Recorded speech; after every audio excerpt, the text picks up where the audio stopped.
Hey nerds, we are running down our list of the top movies of 2025. We have some overlap this year, but our lists are actually pretty different. So let's get into it right now. Welcome back to the Nerd Social. I'm Nathan. And I'm Colin.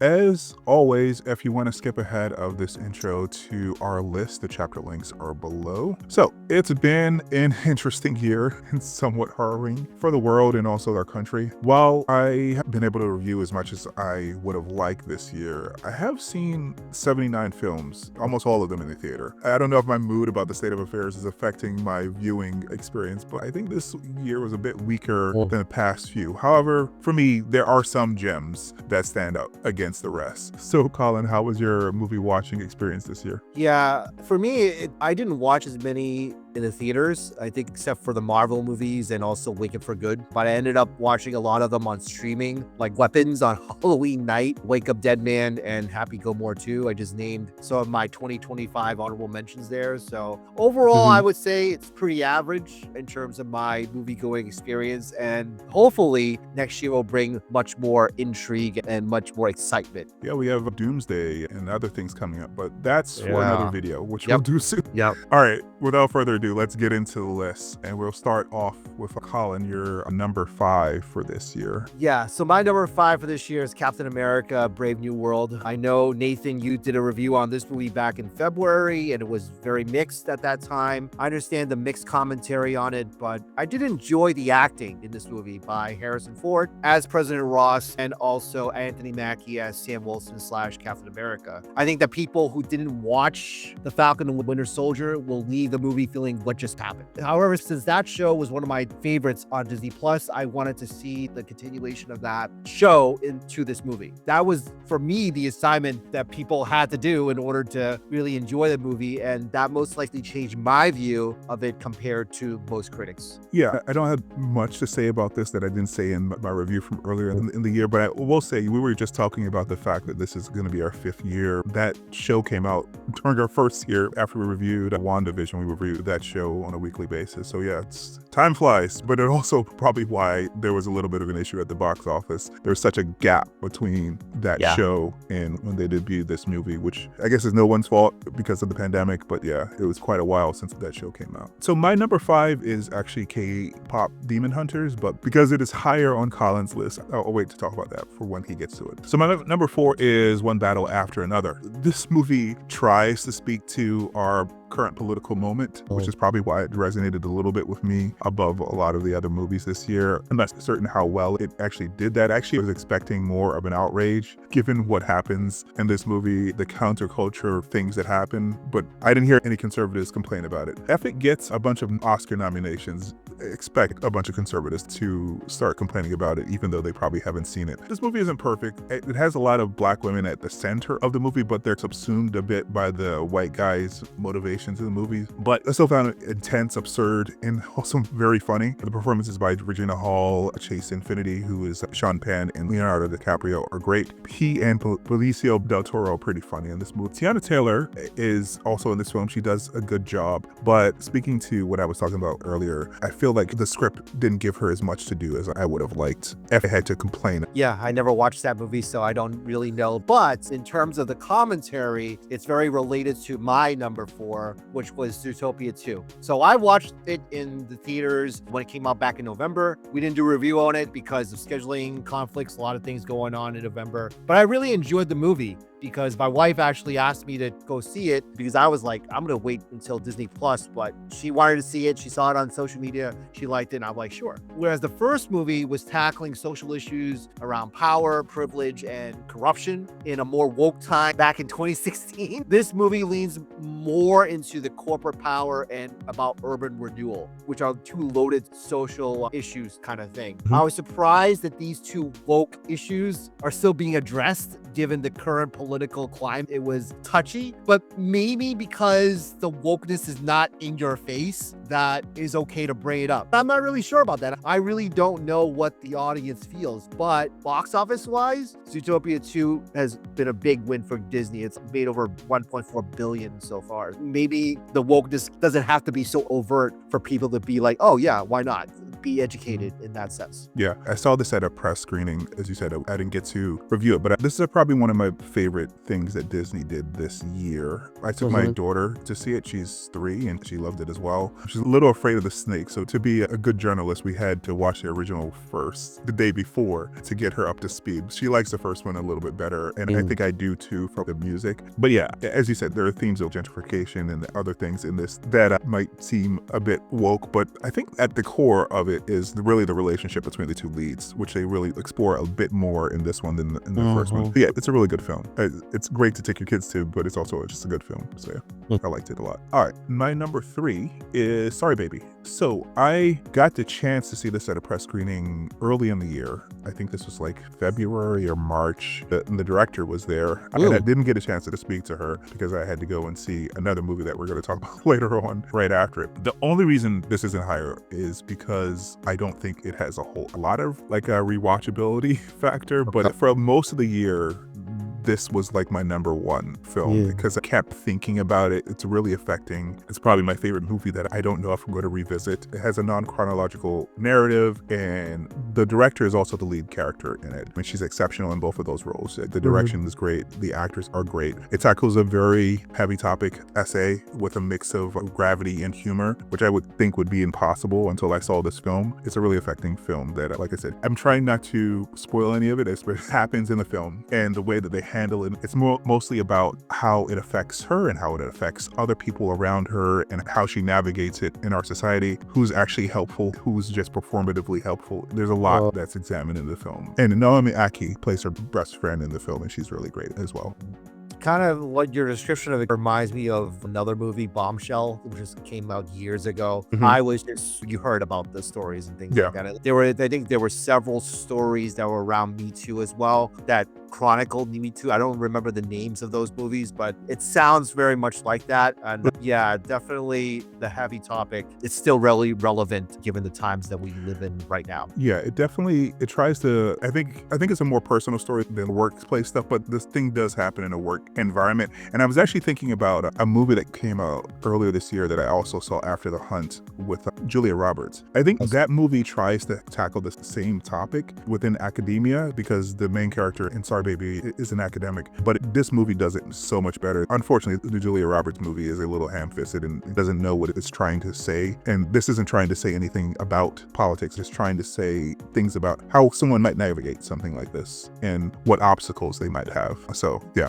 So my number 3, which was Nathan's number 5, is Kpop Demon Hunters. Yes, we were all swept up in that craze. I saw this on Netflix, not when it came out, actually, weeks after, because my family loved it, loved the videos. And I think when I watched the movie, it was surprisingly good. Not exceptional, it's just good. And yes, the songs are catchy, Soda Pop, Golden, but the singers behind Hunter X Huntrix has exploded since then. Appearances on Late Night, Macy's Thanksgiving Parade. I saw they're doing Rocking New Year's Eve as well. To me, the whole pop culture phenomenon of it is just brought it up to another level. And don't ever underestimate the combination of teenage girls and elementary school children along with their parents doing a sing-along song speaking about inspiration and empowerment. So that still works. It's blown up on movie theaters, Netflix. It's probably the most watched thing on Netflix, not compared to Stranger Things, of course, but it's up there. Yeah, so as you said, this made my list as well, begrudgingly, because I like this film a lot, and this is a story throughout the year because of just how my schedule worked. I actually got screeners for this. I watched it like a month before it came out, and I liked it so much, even though I have so much to do, that I watched it more than once when I had screeners for it. The music is really catchy, and the story is interesting. The actors are really great in it. It's so good that,